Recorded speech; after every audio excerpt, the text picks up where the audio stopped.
Hi everyone, welcome back to Splash Page. I'm Sean, and as always, I'm joined by Andrew, and today we're going to be talking about episode 6 of season 2 of Invincible. Yeah.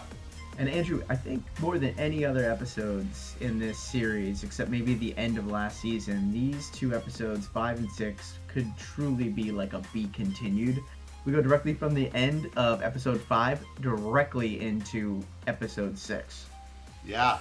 It really was, like you said, it wasn't a cliffhanger because they didn't shoot Rex at the end of 5, but then they did right at the beginning of 6. Yeah. And I was actually pleasantly surprised by the end of 5 where they did not shoot him because, in my mind, when that happens in the comics, he does get shot. It's very much of that rug pull of like, it's a comic, no one ever really dies. Yeah. And so I was thinking like maybe they don't shoot him to save us from that whole like, okay, he doesn't really die. But they kind of do it in a really funny way where they do shoot him, but then like 5 minutes later he's standing up and beating the crap out of King Lizard, Lizard King. Yeah, and he got the title card of the episode. Yeah, that's Yeah. true. Well, that's the thing. This show does a lot because it turns superheroes on its head. That's kind of its whole thing. Is really what they focus on a lot is how awful it is to be a superhero and how many people get hurt and how it's not all fun and glory. Everyone's always sad in this show. Yeah, and this episode is no different. Yeah. So now King Lizard is dead, Right. and we can just take a sip for him. Sure. But another piece of new information for both show and book readers is Shrinking Ray pops out of Komodo Dragon. Yeah. And correct me if I'm wrong, Shrinking Ray in the comic is just dead at this point. Like in the show, people have been talking about how little Shrinking Ray spoke or even had to do. Less in the book. Yeah, much less. It was literally just like a picture of a person and then they were dead. Yep. So, I mean, I don't love that she's back. I'm curious how they're going to use that character because now it's brand new and has nothing to do with the comic. But again, it really leads to or like really references that fact that like no one's ever dead, and you just need those repercussions in shows, and particularly a show this violent and bloody and truthful to like the source material. It's kind of weird that they went down this path, but let's see what they do. They might do something awesome, and I might totally eat these words. I'm okay with it. I mean, not a major character. If they do anything with her, it's not going to really affect the overall story to add whatever she's doing. Mm-hmm. So now let's jump to the other fight that was going on in episode 5 and now into episode 6, where the rest of the, let's call them stronger Guardians of the Globe up in space, fighting the sequids and Russ Livingston. The battle is a pretty wild one, but it really does boil down to Robot needing to get that object created out of his suit and someone getting close enough to Russ Livingston to blow it up. And I think the real conflict here, now obviously they're fighting these space monster squid things that take over your brain, is actually between the Immortal and Invincible, where they kind of look at each other and it's like, who's going to be the one that takes this? And Invincible just steps up. It's like, listen, man, I'm stronger and faster than you. Like, I've proven that over and over again. I should be the one that does this. Yeah, and this was, I think, issue 41 of the book. Pretty much identical storyline. Even down to Immortal wanting to take the bomb and Invincible saying, I'm doing this. He's taken the death of Kate really hard. Yeah, well, at this point, he doesn't even know Kate is dead. That's true. I had forgotten that. When he does, but he, obviously hates Viltrumites with a passion and hates Nolan because even later in the episode when Alan shows up, he flies up there and immediately wants to fight him and assumes the worst, or at least that he's sent from Omni-Man. So he goes through a lot of really dark moments in this episode, and rightfully so. He obviously has dated other people or been married to other people because he's immortal and he exists, but he says he wishes he had or thought he would have more time with Duplicate. And I think maybe one of the things that's hitting him so hard about this is maybe Duplicate's the first person that he ever dated that had powers. So maybe they connected a bit more than he would with a normal mortal woman. Yeah, it might be partially that. Mild book spoilers, which who knows if they're show spoilers at this point anymore. But he had mentioned in the book that he connected with her because she was another person who kept getting killed and coming back. So they had Yeah. that. They had that in common. Yeah, that's a great point. That is a great point. Yeah, they Yeah. call out too in the show that Kate got her power by the family, her family being cursed, but she used that for good or whatever. Yeah. And like I remember the duplicate and multiple storyline has to do something with like generations before they were born. One of their great grandfathers was cursed by somebody to have more kids than they could afford or take care of, and it was Right. like years and years and years and years later, poor duplicate's dad Yeah. had like kids and went crazy, and then they got Yeah. institutionalized. So That it's that just like, hit. Does that hit home right now? oh yeah, yeah, very much for me. I recently just had twins, so Yeah. there's a lot of kids here as well. Yeah. But yeah, so poor Immortal, he's dealing with a lot of stuff. So after the kind of bomb is detonated and Russ Livingston falls down, they grab him and they think they're in the clear. However, we see that some sequids had attached themselves to Adam, Eve, and to Rudy as they were able to get around the Shapesmith kind of force field. But it's quickly handled. What did you think They of that part? Yeah, they did a really good job in the trailer because it looked like a spoiler. It looked like they're gonna get Eve and Rudy, but then they literally handled it in like a half a second. They're like, oh, Yeah. okay, no, we forget it. I hit the button again. There was some laugh. Yeah, maybe there's a little charge left in there. That's fine. That's a big maybe. Oh, it actually worked. That's fine Yeah. And then. then like how brutal is this? So the Martian people obviously are very pissed off about everything that Yeah, just went down, and they're like, yeah, someone's gonna have to pay with this with their lives. And of course, the Guardian Globes aren't gonna stick around, so they all leave. And the aliens attack, and Invincible just goes and like shreds their ships. And like yeah. these Martians are now just floating in space. Now I'm sure they have better technology than we do in modern day, whatever. But like that could be a death sentence for all No, those I was Martians just watching floating out that there. thinking, yeah, they wanted to execute the man that probably had a lot of them killed, like not directly, but he was the Hmm. cause of a lot of Martian deaths. And then they're just murdered. There's some more Martian deaths. Yeah. To save the Martian that killed the Martians, they killed some more Martians. Yeah, it works for me. Yeah. Yeah, Eve seemed to really like it though. So there's that. yeah, that's true. And Yeah. then Rudy does kind of mention that he was not in control of himself, but he was able to control his emotions and his fear and kind of do what he needed to do, which further gives him the confidence that he could help Monster Girl Right. with kind of her. Every time she changes into a monster and changes back, she gets younger, and he thinks he can figure out a way to stop that. She kind of stops him, like, don't even think about that. Like, don't get my hopes up. Yeah. But we can see that there's definitely a connection between those two. So let's see what Rudy's able to do.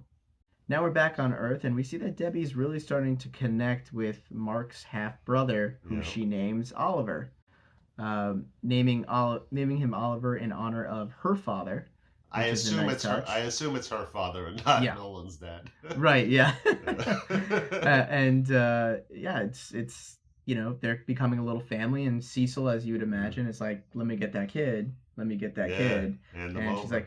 she's like, no, no way, it's Mark's brother, and he's my family now. And I thought it was funny because they kind of cut away and back a lot in this episode, but they send nannies to help out. And the Yeah, first one, she's like, "Yeah, you're a spy, get out." And the second one's like, "I'm a spy, but I want to help anyways." And yeah. then Debbie's like, "Yeah, shucks, whatever." That was back to issue 35 there.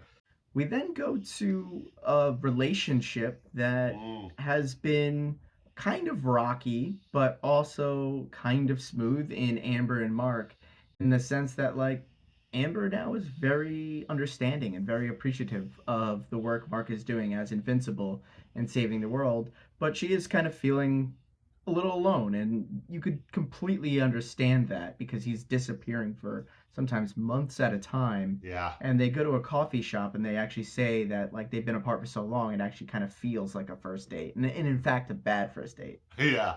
Did you notice the little Easter egg that I'm going to assume was an Easter egg at the coffee shop? No, hit me. Go back, check out the coffees they got. Those little espressos. They got some nice milk art of broken hearts.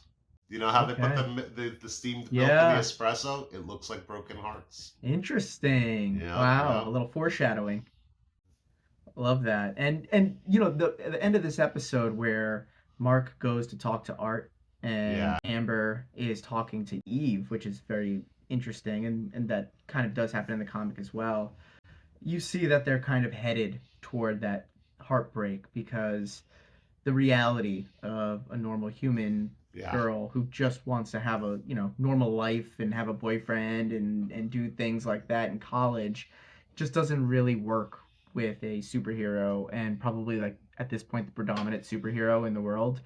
So like we're kind of leading to this inevitable breakup, but it's kind of being done really well now as opposed to at the end of the first season it was like, right. oh, you've been an asshole, I knew it all along.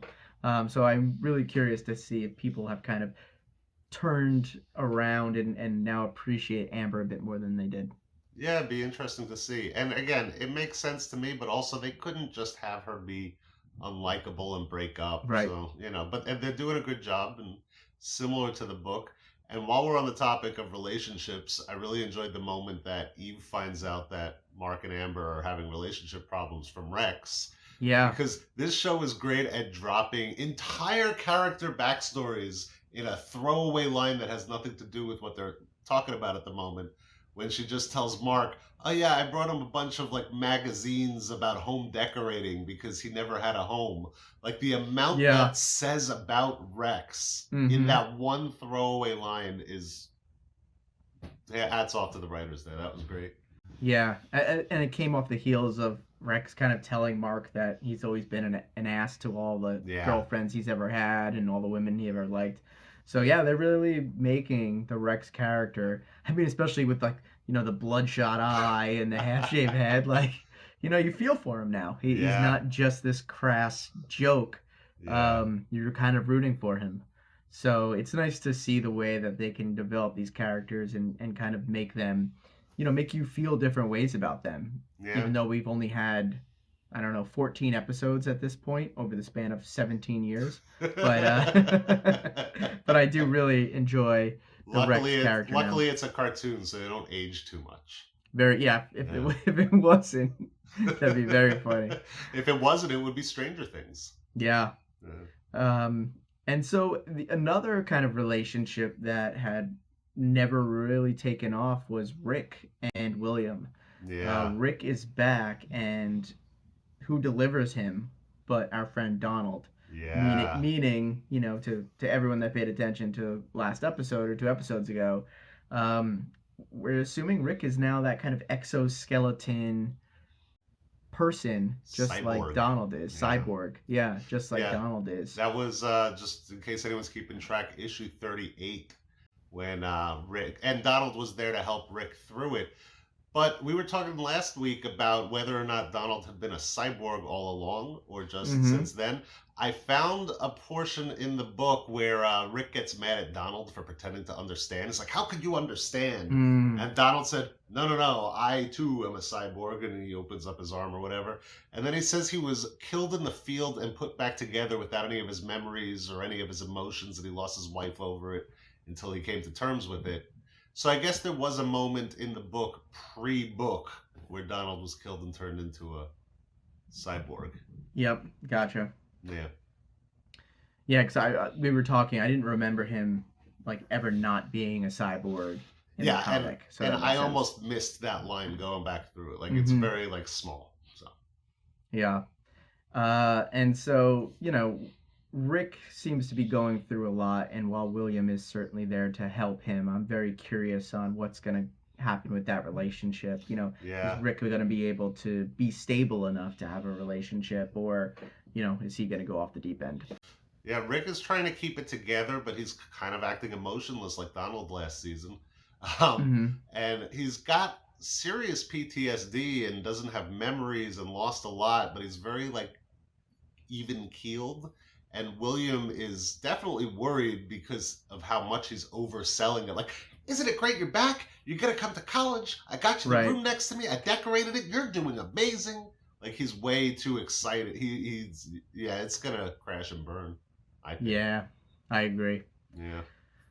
And then what we see is Cecil then appear in the giant treehouse that is not in Africa, Not in but in just Africa. some random forest nearby that Oh, apparently is walking distance for Amber. it's the But 100-acre woods. yeah, so Cecil, attempts to get Eve to sign back up for the Guardians of the Globe. She says no. He says he'll be in touch when she wants to. It seems inevitable that Eve is going to get back into superhero fighting and whatnot, Yeah. especially after a successful mission just I guess that morning or maybe a few days prior. Yeah. Most likely. Yeah. The Now going to a part that they mentioned a little while ago, but I found it awesome was Nolan, once he gets pretty banged up by the Viltrumites and was taken away, says to read his books. And when Mark talks to Art, it appears that Art was the guy that took the books or the box that Debbie was throwing away. And for book readers, it was awesome because we got to see some characters that we know are coming. And the two that we, should talk about here are Space Racer and the Ragnars. Yeah, Um, which I found annoying in the book. Used to be Rognars, and then they spelling changed it. They just had a spelling error. yeah. No one else will notice that. It won't bother anyone but me, but I needed to point it out. Yeah. So Space Racer was a very cool character, and the video like clip that they give of Yeah. him like not wanting to use the gun, and you think for a second it's like, oh, because he doesn't want to kill like all those shark fish alien things, but Or then he what's actually behind them. right, but then he actually like cleverly makes them all go into a straight line, Yeah. blows them all up, and then that continues to go and like blows up a star, and it's like, Yeah. okay, this gun's legit.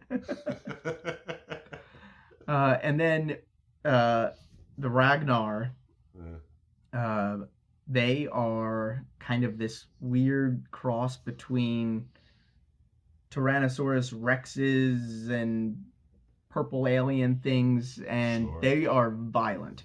And Yeah. they are awesome in the comics, and I'm very excited to see what they're going to do here in the show. So then back to the poor immortal who's been going through a lot. They see that something's coming into the Earth's atmosphere. He assumes that it's Omni-Man, flies up, and it's an absolutely jacked Alan the Alien who very Yeah. easily handles the immortal.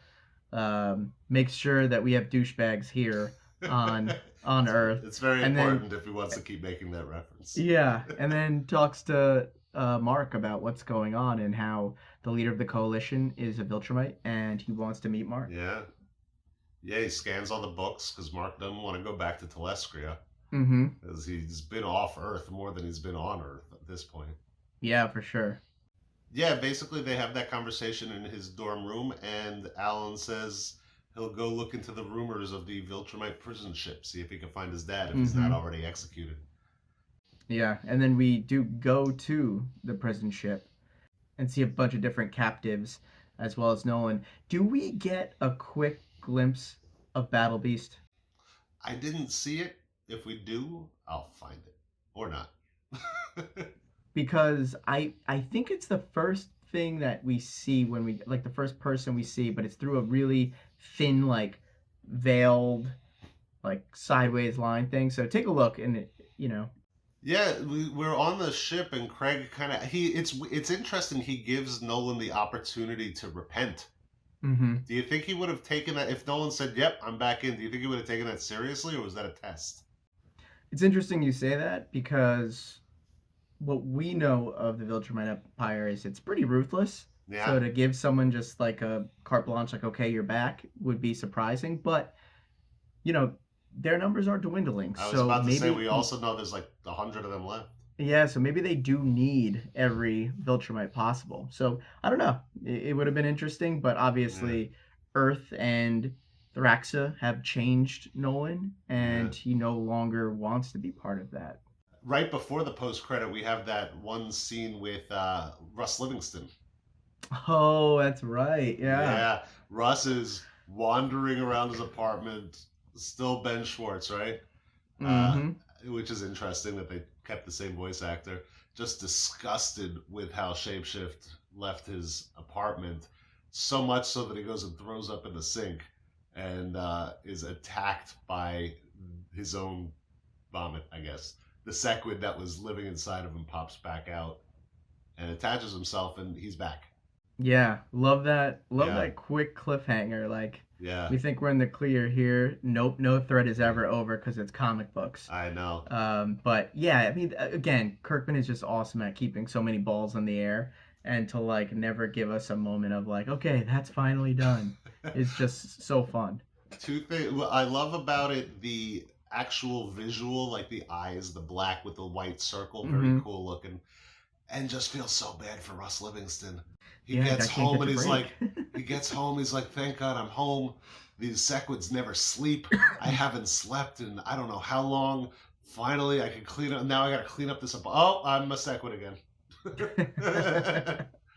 uh, Yeah, and you know, it'll be curious to see what happens. Technically, there are still a ton of sequids on that Mars ship. I don't think they were yeah, all killed, right? They were just disassociated yeah, it's because they weren't probably connected to anything. So yeah, let's see where that leads.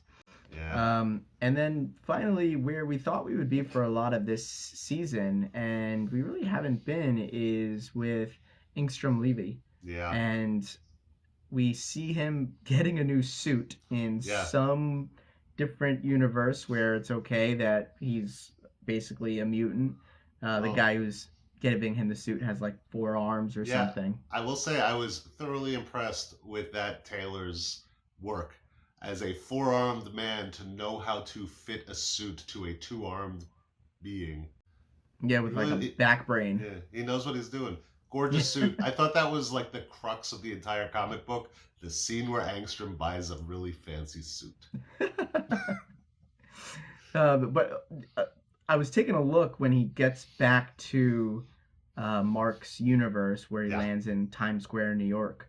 He kind of goes through three other places before he gets Hmm. there. The first one looks almost like a prehistoric jungle, which Hmm. I'm curious if it's a reference to a character we'll probably see 2 seasons from now Oh, or not. I like okay. that. Okay. The next place he goes through is kind of like a zombie world, and if you remember, Kirkman wrote The Walking Dead, Yeah. so it's probably the Walking Dead universe. And then finally, there's a snow-covered mountain, which I don't have a good guess about, but was curious if you could think of anything. Yeah, it's that snow planet from Star Wars. For There sure. you go, Hoth. For sure. It's hot. I love it. And then finally, he ends up in New York. But if you think about it, the way he does his jumping from different dimensions, he doesn't jump in different locations. Right. If you remember from the first episode of this season when he frees Yeah. the Mauler twins. So technically, all of those places are right in Times Square, New York, Yeah, but that's just true. in different dimensions. But like, That's, I'm not gonna. Let's not bother with that, you know? yeah, that's a very good point. I love it. Now we know the history of Times Square. It used to be There it hot, is. and then it Yep. used to be zombies. All right, well, that's what we thought about this episode, and this is probably a pretty long video, so if you still stuck around to this point, thanks so much. Please like and subscribe as it helps this channel a ton, and we want to keep making these videos because we love this show and everything about it. But, Andrew, anything to end on? Can't wait for next week. Absolutely. I think All we right, said it all. well, I'm Sean, that's Andrew. Take it easy, YouTube.